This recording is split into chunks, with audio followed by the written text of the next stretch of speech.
Assalamu alaikum wa rahmatullahi wa barakatuhu.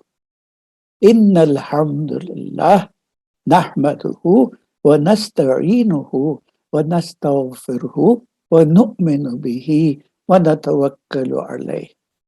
ونعوذ بالله من الشيطان ونعوذ بالله من شرور أنفسنا ومن سيئات أعمالنا من يهده الله فلا مضل له ومن يضلله فلا هادي له ونشهد أن لا إله إلا الله وحده لا شريك له ونشهد أن محمدا عبده ورسوله رب اشرح لي صدري ويسر لي أمري واحلل عقدة من لساني يفقه قولي.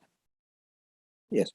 اللهم انفعني بما علمتني وعلمني ما ينفعني وزدني علما. Ahlan wa sahlan for the next Sira session, session number 47. Let's recap on the previous session, number 46.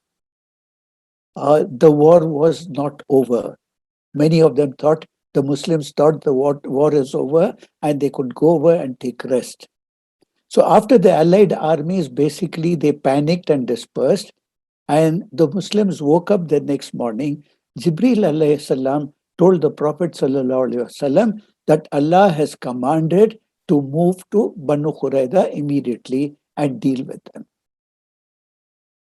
So the Prophet ﷺ ordered all the Sahabi to move towards Banu Qurayza. On the way to Banu Qurayza, the time for Asr Salah had started. So what happened was some of the Sahabi offered the Salah and then moved on, while the other Sahabi, and as per the instruction of the Prophet, reached Banu Qurayza around Maghrib time, and then they offered the Asr Salah and then the Maghrib Salah. So there were two different thoughts here.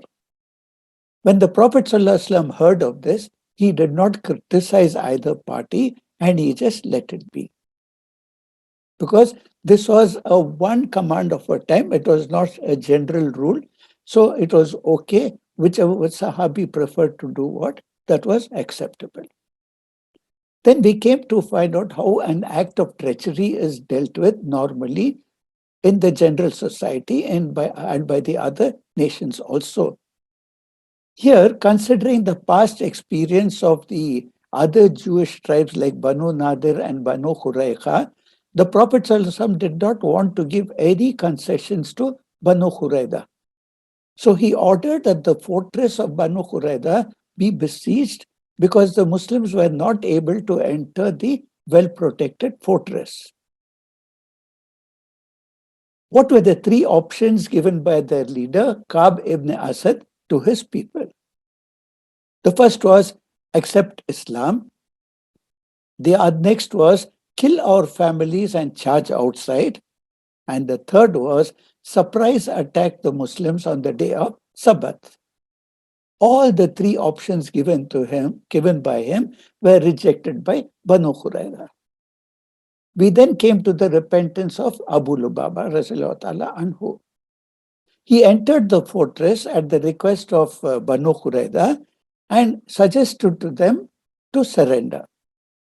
Without realizing, he makes an indication with his hand that they will be executed. Immediately, his feeling of guilt was so intense that he ran to the masjid of the Prophet ﷺ and tied himself up to a pillar and resolved to remain in this position till Allah forgave him. The pillar in the masjid of the Prophet ﷺ, this particular pillar is called the pillar of Tawbah. After a few days, Allah revealed an ayah forgiving Abu Lubaba and the Prophet ﷺ frees him. We then come to Banu Qurayza, surrenders, and Sa'd ibn Mu'adh is chosen not only by the Aus tribe, but also by Banu Qurayza to decide on the fate of this Banu Qurayza. We recall that Sa'd ibn Mu'adh was an Ansari leader. He was struck by a stray arrow during the Battle of the Trench. But he was injured very badly and he was bleeding profusely. In spite of that, he was put on a mule and slowly taken to Banu Qurayza. And then he said, my judgment in them is that their men should be executed, their property distributed, and their women and children taken as captives. This comes to the execution of Banu Qurayza. It is said that only those males who were treacherous and actively participated in their attempts to kill the Muslims, only they were executed. The maximum were about 25 adults. The others were exiled.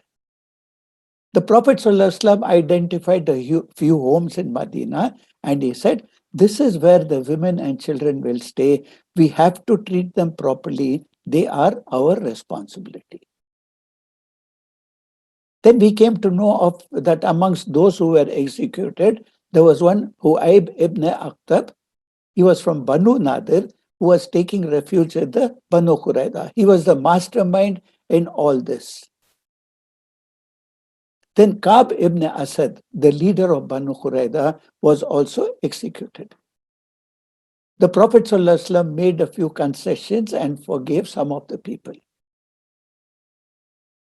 Then the reasons why the execution of Banu Qurayza took place is not an act of genocide, neither was it an anti-Jewish discrimination.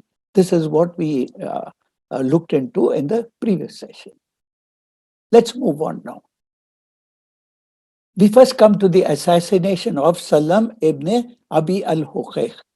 He is otherwise known as Abu Rafiya.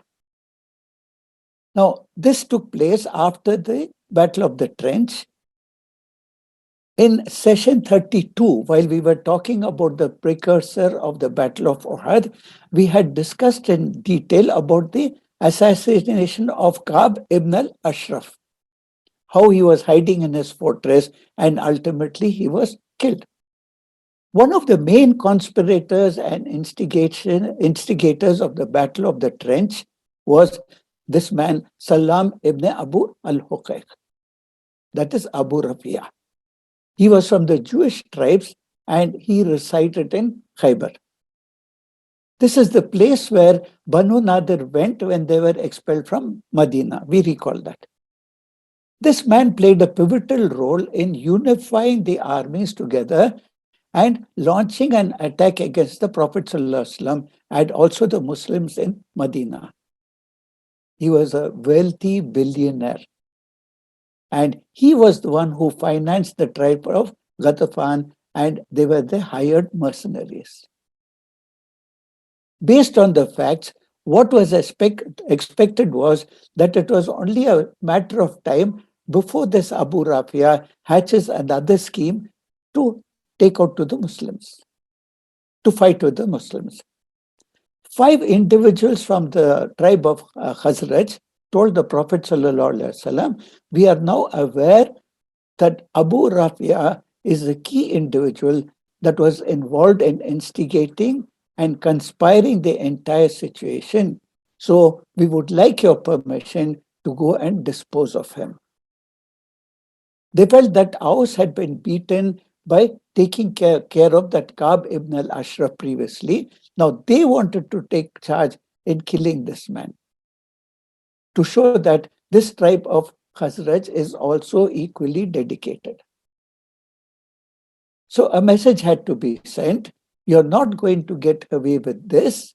And anybody else thinking about financing somebody to eliminate the Muslims will have to rethink on this.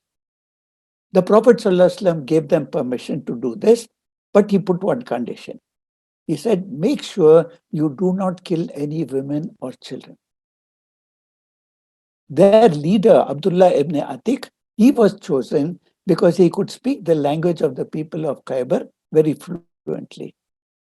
And here again we said that the Jews had very thick fortified walls and Muslims could not conquer there. They found it very difficult here. So what they did was, these Muslims made their way to Khaybar and they camped outside the fortress. They were planning how to get inside the fortress. It so happened that the evening, when the city inhabitants were closing up the gates, they usually go out during the daytime, and in the evening they return to the fortress. So the gates are open, and by the evening the gates are closed. So what happened was Abdullah ibn Atiq, he slowly managed to sneak amongst the people and he entered the fortress. He made it all the way to the place where Abu Rafi resided. And this person was keeping himself so protected that he was in one of the highest rooms of the fortress. And the only way you can reach that place is by a ladder. Imagine how he has fortified himself. So Abdullah ibn Atiq entered the room and he found that there were few other people also sleeping in the room. He called out for Abu Rafi and he said, yes. Then Abdullah went to attack him immediately. The Sahabi didn't think he was going to be successful. So he asked Abu Rafi, what's going on? Abu Rafi said, someone is trying to attack me. When Abdullah heard this voice, he was able to locate where this Abu Rafi was. He was able to locate the position and he killed him. He then tried to run out before anyone could catch him. In his desperation, in his trying to run away, he fell down the ladder and badly injured his arm and leg. But still, somehow, he managed to get out. His travel companions later received him, and he said, let's wait until we can make sure that our mission was successful. In the morning, they heard the people making an announcement that Abu Rafi had died. Then the Sahaba returned to Medina. Abdullah ibn Atiq came back with this injury. He couldn't walk much because he was in severe pain. The Prophet ﷺ told him, stretch your leg out. Then he made dua and wiped his hand over the leg of Abdullah ibn Atiq. Abdullah later narrated, it was as if my leg had never been injured at all. The Prophet ﷺ was able to miraculously heal my leg. Another incident was the expedition of Muhammad bin Maslama to Al-Qurta. So this was a minor expedition, like a Sariya, involving only about 30 Sahaba or so, who were to conquer and deal with the tribe of Banu Bakr ibn Kilab. So there was not much of a fighting at all. The expedition was a success. On the way back, what happened was something very interesting happened. The Sahaba came across a very small convoy and something seemed strange about them. So what they did was they took all these people in captivation and brought them as prisoners to the Prophet ﷺ, not realizing whom they had captured. The Prophet ﷺ asked them, do you know who your prisoner is? You have captured Thumama ibn Utal. He is the chieftain of the tribe of Bani Hanifa. Can you imagine what you have done? He was one of the, Banu Hanifa were one of the largest tribes in Arabia, and he was a very senior figure, a chieftain of the tribe that is equal to the size of Quraysh.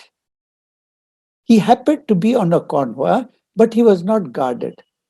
So what happened? The Sahaba brought all this complete convoy to the Prophet ﷺ. This Tumama supported the pagans against Islam. He had publicly threatened to kill the Prophet ﷺ if he ever could do so. And he was not of the sympathetic tribe. So the Prophet ﷺ made a dua to Allah some time back, asking Allah, Ya Allah, allow me to have control over Thumama. And of course, this incident is the answer to the dua of the Prophet ﷺ. It is that Thumama literally came in front of the Prophet ﷺ as a prisoner. And the Prophet ﷺ immediately recognized him. Through Jibreel alayhi salam, Allah subhanahu wa ta'ala told the Prophet, and the Prophet commanded the Sahaba to treat this man very well, not to ill-treat him. And as we know, there was no prison at that time where they could put all these people. So what they did was, they kept him tied with his hands inside the masjid of the Prophet sallallahu alaihi wasallam. In the evening, what happened? The Prophet sallallahu alaihi wasallam told his wives to send his food to Thumama. Why? It was a symbolic gesture that this is from the Prophet sallallahu alaihi wasallam. This is his food to you, that he is sending his personal share of food. The next morning, the Prophet ﷺ went to Thumama and asked him, what is it that you have to say for yourself?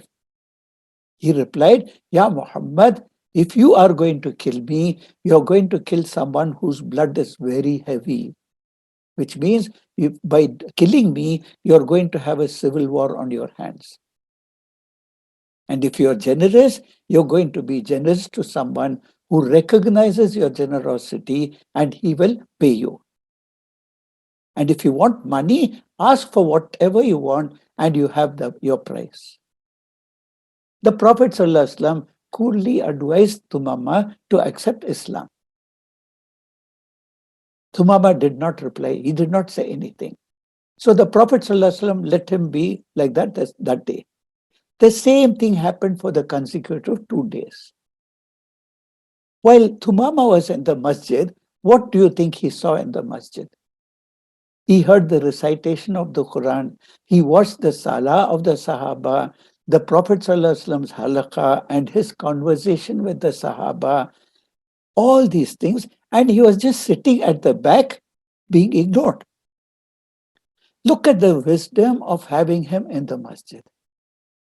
At the end of the 3rd day, when the Prophet ﷺ again asked him to accept Islam, he did not reply.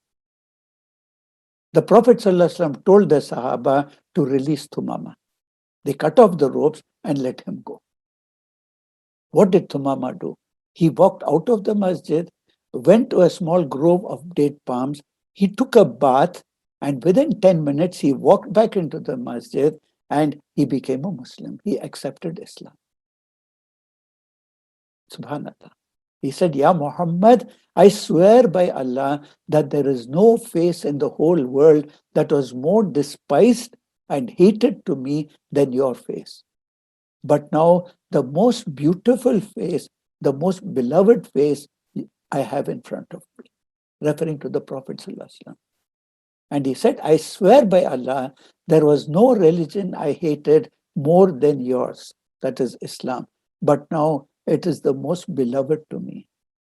And I swear by Allah, there was no city I hated more than yours, that's Medina, but now it is the most beloved city to me.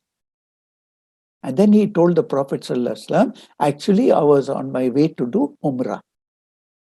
This is the reason why the convoy was not guarded. They just wanted to go and perform Umrah. He said, I was intending to do Umrah. Now that I've become a Muslim, should I continue my Umrah? The Prophet ﷺ said, yes, go ahead, continue with your Umrah. So can you imagine the first person to enter Makkah with the proper Islamic talbiyah was Thumama. And according to Ibn Ishaq, the first person to enter Makkah as a Muslim was this person. When the Quraysh heard him reciting the talbiyah, they asked him, what happened to you? Have you become a Sabi? This is a word used by the Quraysh mistakenly to anybody who left their pagan religion, and they say such a person is a Sabi. Thumama said, no, I have become a Muslim. Immediately, some of the Quraysh surrounded him and they were about to attack him with their swords. But the other people around them made them feel calm and said, no, don't do that. If you kill him, you're going to have to face the wrath of the entire tribe of Banu Hanifa. So be careful. Let us look at the reaction of Thumama when he was about to be attacked by the Quraysh. He got so angry at all this, he said, by Allah, not a single seed of grain will come to you from Banu Hanifa and from up north until you follow the religion of Muhammad. This shows that the supply of grains was mainly arranged by this Banu Hanifa. And he said, I will not supply all these to you from now on until you accept Islam and you accept the religion of the Prophet ﷺ. On his return after Umrah, he fulfilled this promise. He cut off all supplies of grains to the Quraysh, and for weeks and months, the supplies that they had started dwindling of the Quraysh. Eventually, they had to eat a substance called elhiz. This is something which is resorted to only at the times of extreme drought, because it's something very disgusting and doesn't taste well at all. Among its ingredients that are mentioned are the camel's blood and the camel's hair. Can you just imagine? Ultimately, Abu Sufyan had to swallow his pride. He wrote a letter to the Prophet ﷺ, and he said, Ya Muhammad, you claim you're preaching to be good to your relatives, yet here you are letting us wither away. Imagine how they dealt with the Prophet ﷺ and the Muslims when they were in Makkah, and look at what he writes now. The Prophet ﷺ immediately wrote a letter to Thumama requesting him to resume the supplies. Thumama did so, and the supplies started going into Makkah as usual. What do we observe from this? Allah helps the believers in many, many different ways. Thumama was actually a gift from Allah out of nowhere. Imagine how he was caught and at what situation. And since he was a chieftain, when he converted, most of his tribe also converted. So that increased the number of believers considerably. The next is, gentleness gets you what harshness does not. We must always keep this in mind. It's always better to be gentle rather than to be harsh. Look, for 3 days, Thumama was treated with the utmost respect. He was treated with dignity. He was given better food than the rest of the people.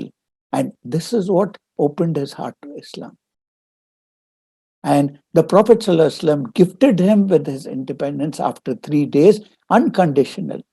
Though he was not ready to accept Islam at that time, he was released.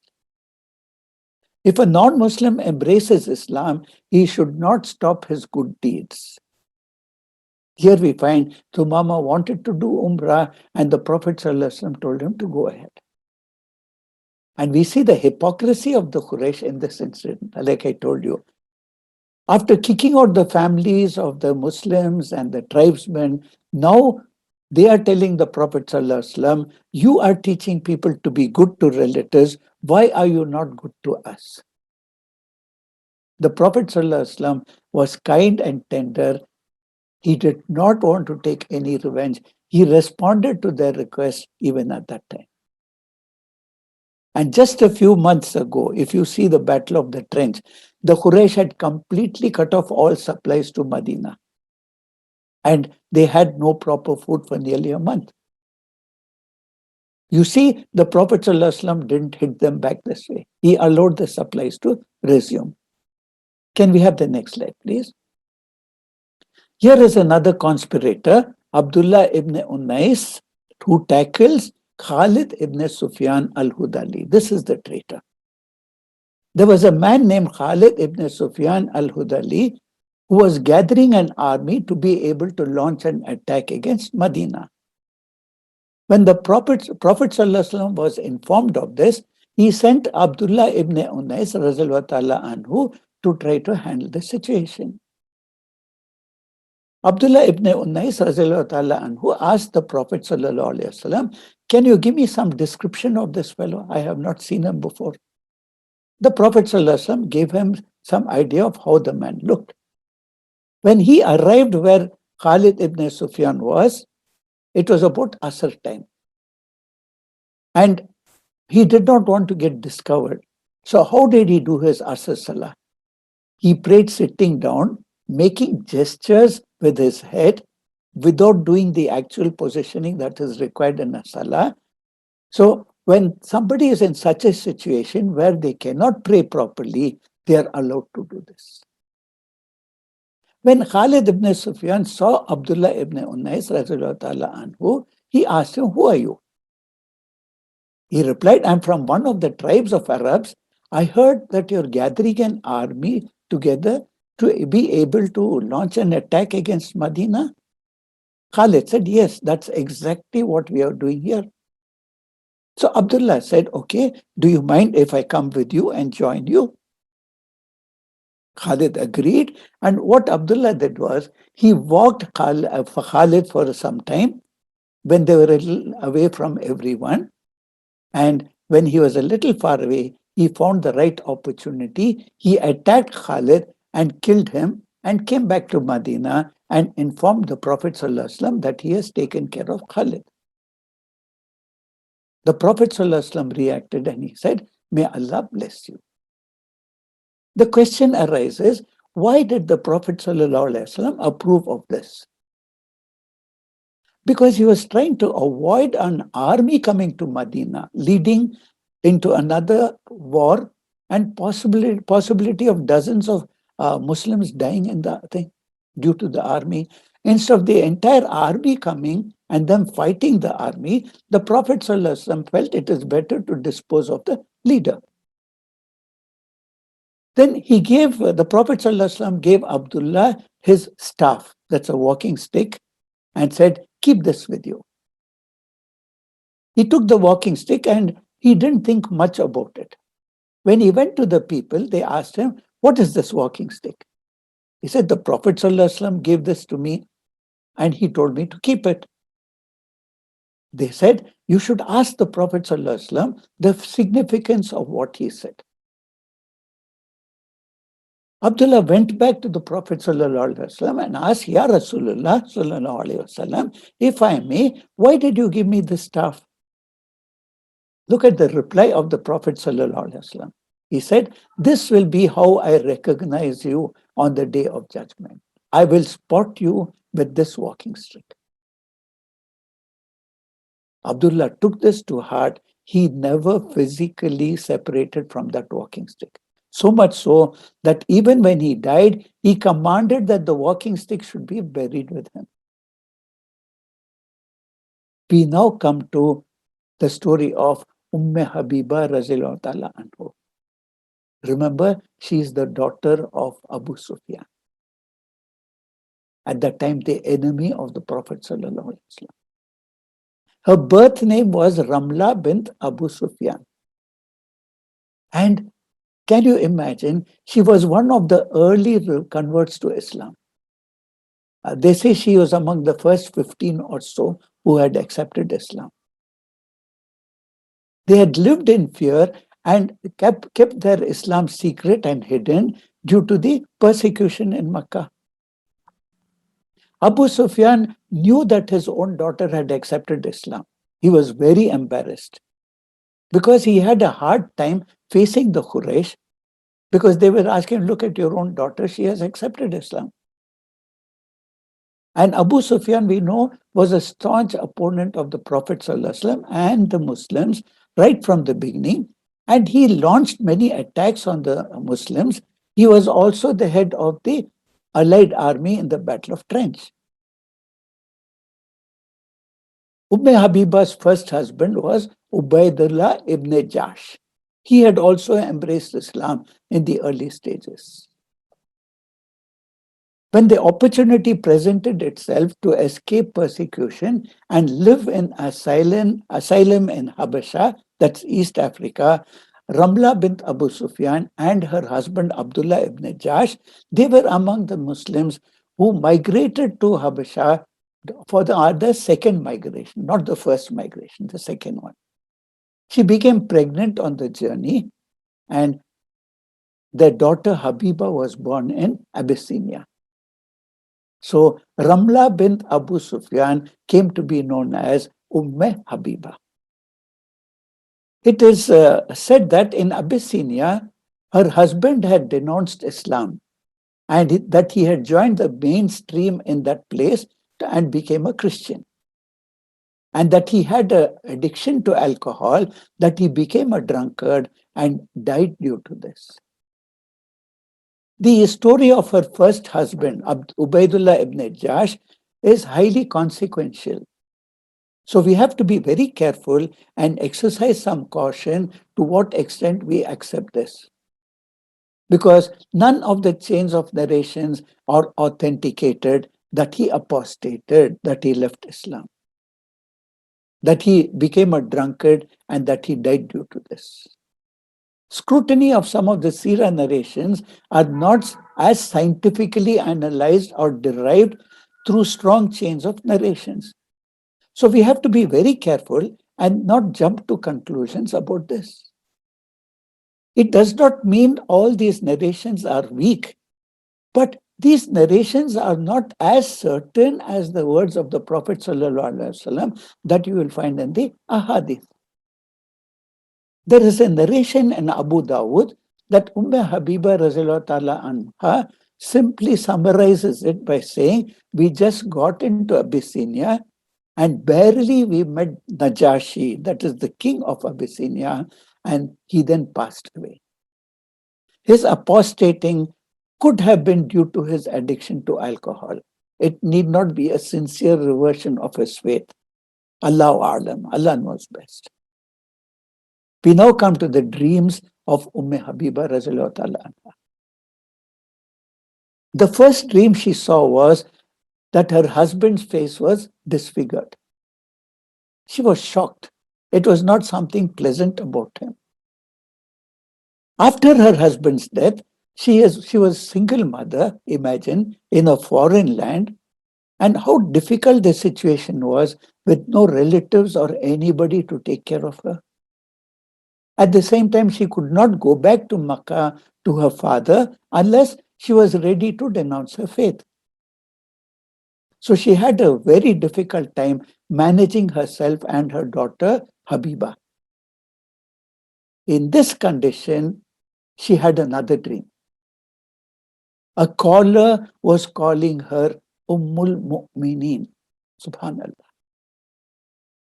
She woke up in shock because she realized only the wives of the Prophet are called Ummahatul Mu'mineen. So her being called so, she was really shocked. She thought, here I am stranded in Abyssinia with a daughter. I am the daughter of the enemy of the Muslims, Abu Sufyan, and me getting this dream.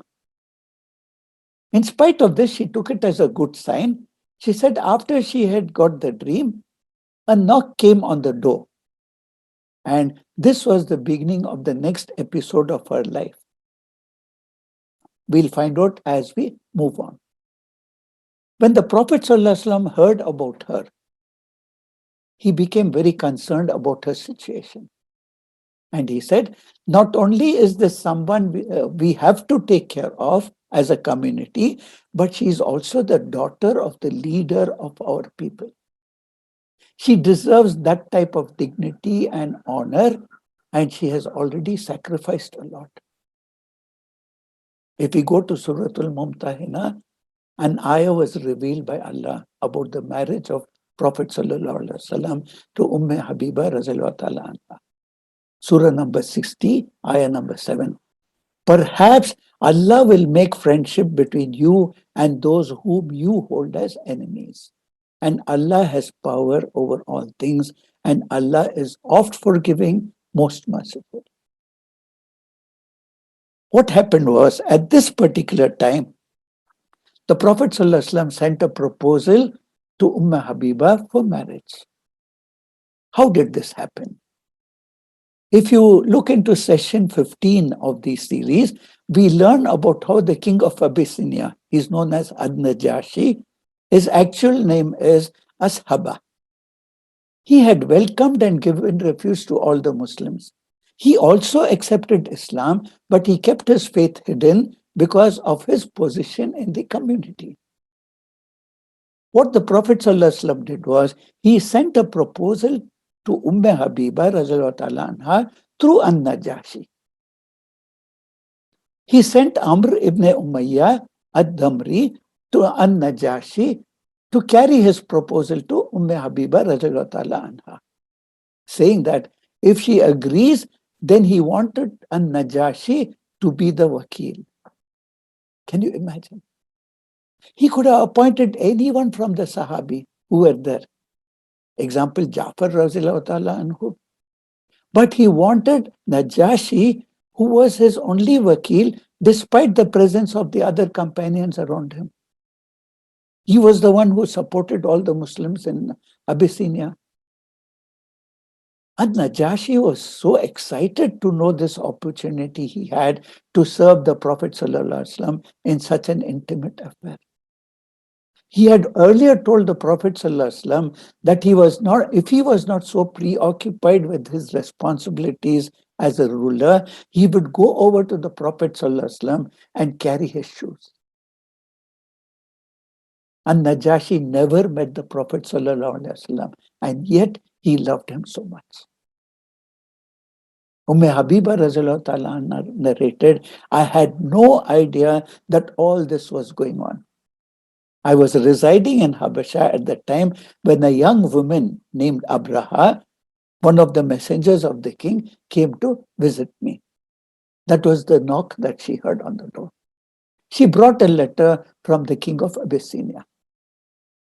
The letter said, the messenger of Allah sallallahu alaihi wasallam has sent a message to me that I should represent him and marry you to him. Congratulations. Do you accept this proposal? The marriage was held in proxy. Her dream had come true. She was so happy at that time. She took off all her jewelry that she had with her at that time and gave it to this girl, Abraha. Her wali was Khalid ibn Sa'd ibn al-As, who was a relative from her father's side and who was there with the Muslims in Abyssinia. How did Najashi arrange for the nikah? What he did was, he dismissed all his guards and he called for a private gathering only with the Muslims for a private nikah in his palace. He decorated the place a lot. He made it look beautiful. He carried out the nikah on behalf of the Prophet ﷺ and gave the meher from his own end. What was the meher? 400 gold dinars. Can you imagine? 400 gold dinars. They say it's equivalent to about $75,000 or something. That was the largest meher given to any wives of the Prophet ﷺ. Najashi conducted the marriage. He addressed the gathering on behalf of the Prophet ﷺ. Just see how he gave the address. He started by praising Allah subhanahu wa ta'ala and mentioning the beautiful names of and attributes of Allah. If you recall the last two ayahs of Surah Al-Hashr, Alimul Ghaibi wa Shahada, Huwa Ar-Rahmanur Rahim, Wallahu Allazi la ilaha illahu, Al-Malikul Quddusul Salamul Mu'minul Muhayminul Azizul Jabbarul Mutakabbir. Subhanallah amma yushrikun. And then the next ayah. He recites these two ayahs. He says, I bear witness, testimony, and I also bear witness, there is no one worthy of worship except for Allah, and that Muhammad sallallahu alaihi wasallam is the messenger of Allah. And he has sent me a request that I should conduct the marriage between him and the daughter of Abu Sufyan, Habiba, radiallahu ta'ala anha. I answered the request of the Prophet ﷺ. I present as 400 dinar as mahar on behalf of the Prophet ﷺ to Habiba radiallahu ta'ala. Now, what did the wali say? Khalid ibn Sa'id, the cousin of Habiba radiallahu ta'ala anha, who had been appointed to represent her in the marriage, he also said, I praise Allah subhanahu wa ta'ala and ask him for his forgiveness. I testify that there is no one worthy of worship except for Allah, and that Muhammad sallallahu alaihi wasallam is the slave and messenger of Allah.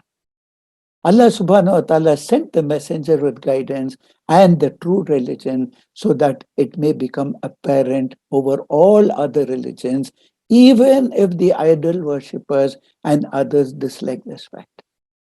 I also answer and respond to the call and request of the messenger sallallahu alaihi wasallam with her consent, approval, and permission. I also marry Habiba Razallahu Ta'ala anha to the Prophet Sallallahu Alaihi Wasallam.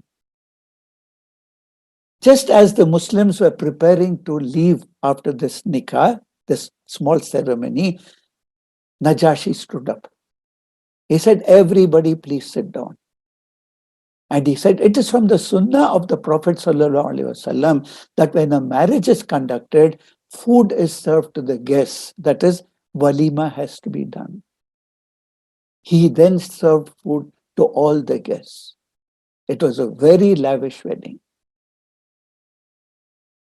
Abu Sufyan, who was not only a tribal chief, but also a very intelligent opponent of the Prophet ﷺ, when he heard of the marriage, what would have been his reaction? He was not at all sad. And actually, he was happy. Subhanallah. Can we have the next slide, please? Now, the girl Abraha had come and given her the good news. Let us see Habiba Razallahu Ta'ala anha's relationship with Abraha, the maid of An-Najashi.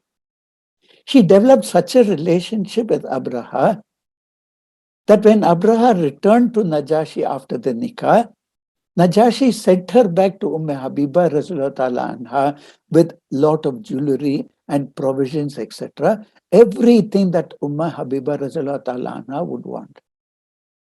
As an appreciation for what Abraha had done, Habiba asked Abraha what she wanted. Just listen to the answer. She said, I only want one thing from you.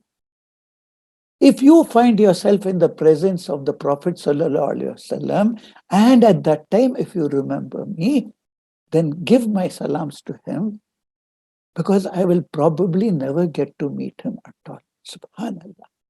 Look at this girl's gesture. Here was this young girl in Abyssinia, thousands of miles away, conveying the salams to the Prophet Sallallahu Alaihi Wasallam. She did not want any gold or jewelry or any such thing. All that she wanted was to convey her salams to the Prophet ﷺ, and the feeling she had that she's not going to see the Prophet ﷺ also. The thought that she would never meet him in this dunya. Imagine how will it be when those people are with those whom they love in Jannah. Subhanallah. People will no longer be separated by distance, nor will they be separated by circumstances. 6 years later, the delegation of Muslims from Habasha, including Habiba Razallahu Ta'ala anha, migrated to Medina. They made the hijrah. Habiba Razallahu Ta'ala anha finally joins the Prophet Sallallahu Alaihi Wasallam in Medina.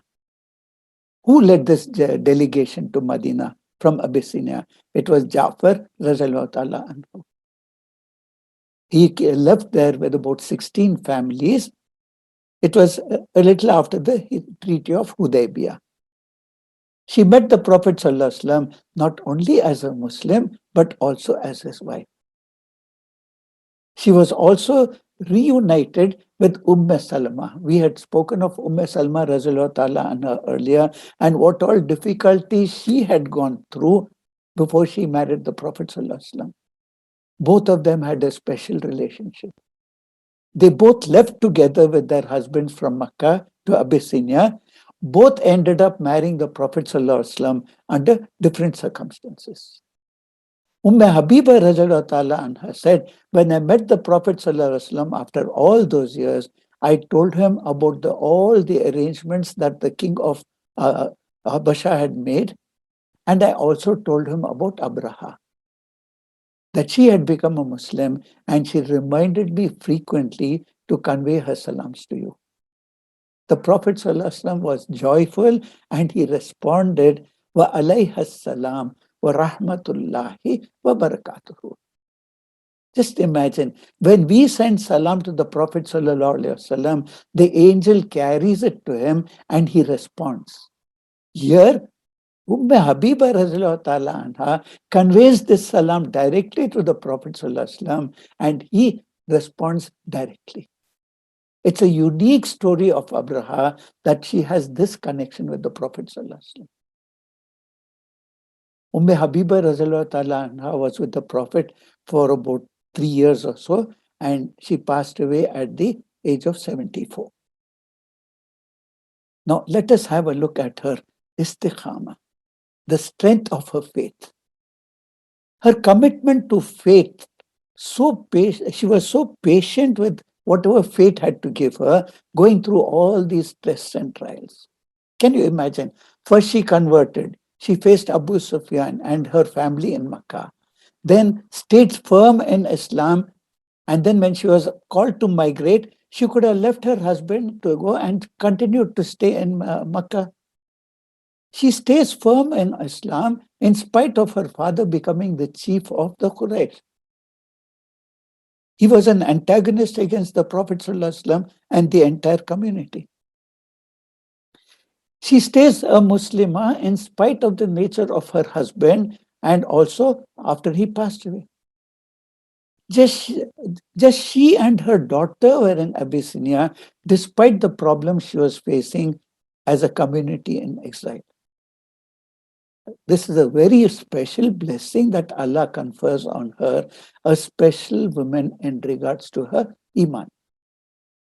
What are the lessons that we learn from this?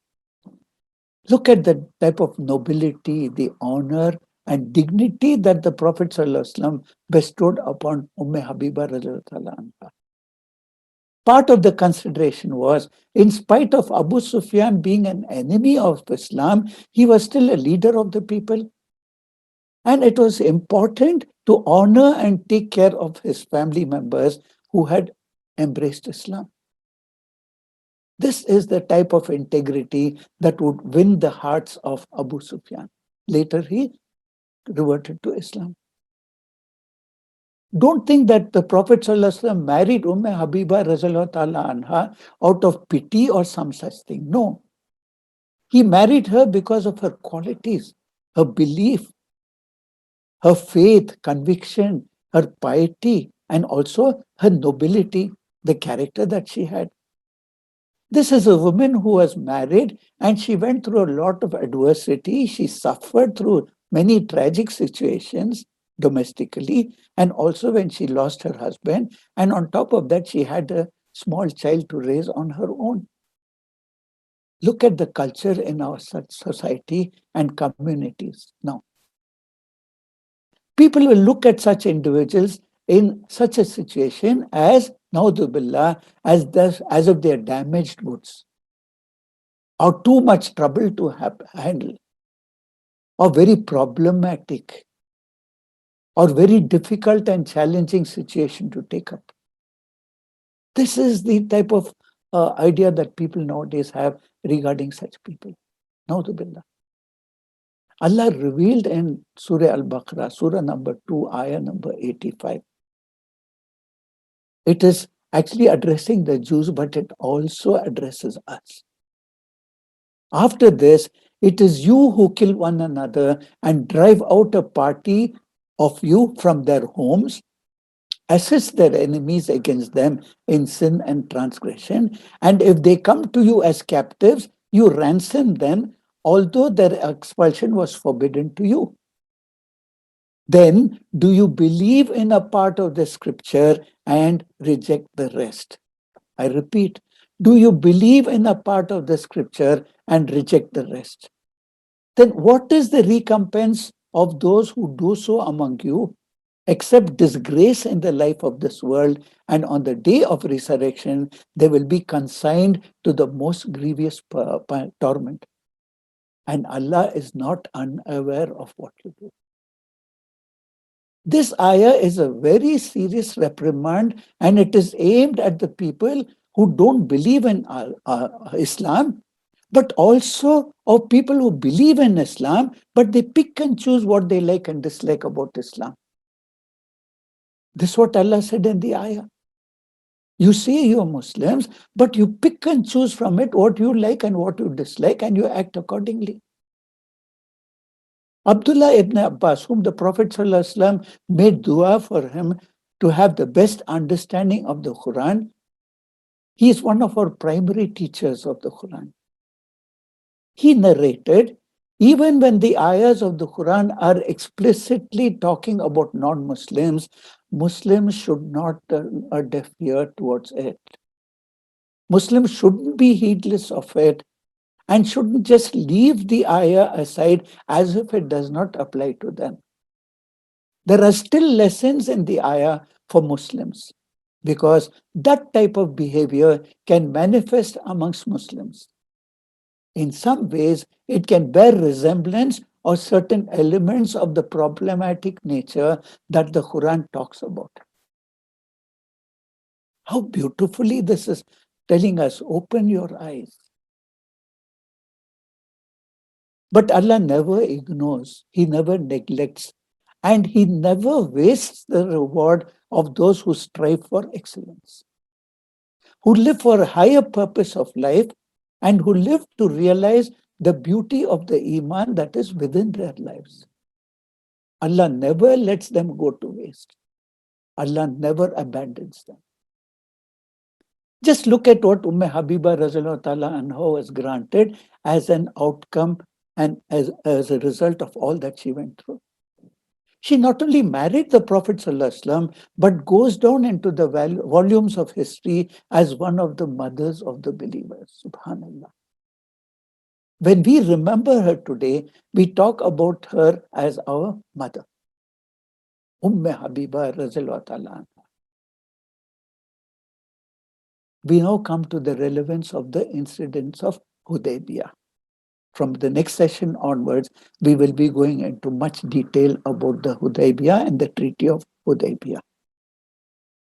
Now, the treaty that we are going to talk about, this demonstrates that at time what happens is political alliances, agreements that we have with other people sometimes force us to allow other states or empires, other people, to get away with unjust policies.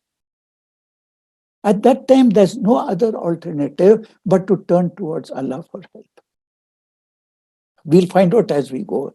It shows that sometimes when the option we have is to make dua to Allah against the oppressor, will be the only option we will be left with, considering the circumstances around us. As we will see, clear injustice happened. The Quraysh oppressed the Muslims. But the Prophet ﷺ, because of the agreement that he had signed, he could not defend certain particular Muslims and had to sacrifice a few for the benefit of the more. But then Allah subhanahu wa ta'ala took care of all. Fighting did not actually take place in this particular Hudaybiyah. The Prophet ﷺ and the Sahaba came very close to fighting, but it did not actually take place. This incident is very significant politically. And the Quran calls it a fath, a victory, a conquest. This ultimately led to the conquest of Makkah. This was the beginning of the conquest of, and how the Muslims were able to overtake Makkah. The first ayah of Surah Fatah, Surah number 48, ayah number 1 reads, "Verily, we have given you, O Muhammad, a manifest truth." It's a beautiful thing. So we'll stop here today, inshallah, and we'll continue with the Treaty of Hudaybiyah and the incidents that took place at that time, inshallah. We'll go to the du'as now. Allahumma ij'al khayra zamani akhiruhu wa khayra amali khawatimuhu wa khayra ayyami yawma al-khaq. Ya Rabbi, inna dhunubi azima فإن قلیل عفوک اعظم منها اللہم فمحی بقلیل عفوک عظیم ذنوبی اللہم لا تحرمنی خیر ما عندک لشر ما عندی. جزاکم اللہ خیرن. السلام علیکم ورحمۃ اللہ وبرکاتہ.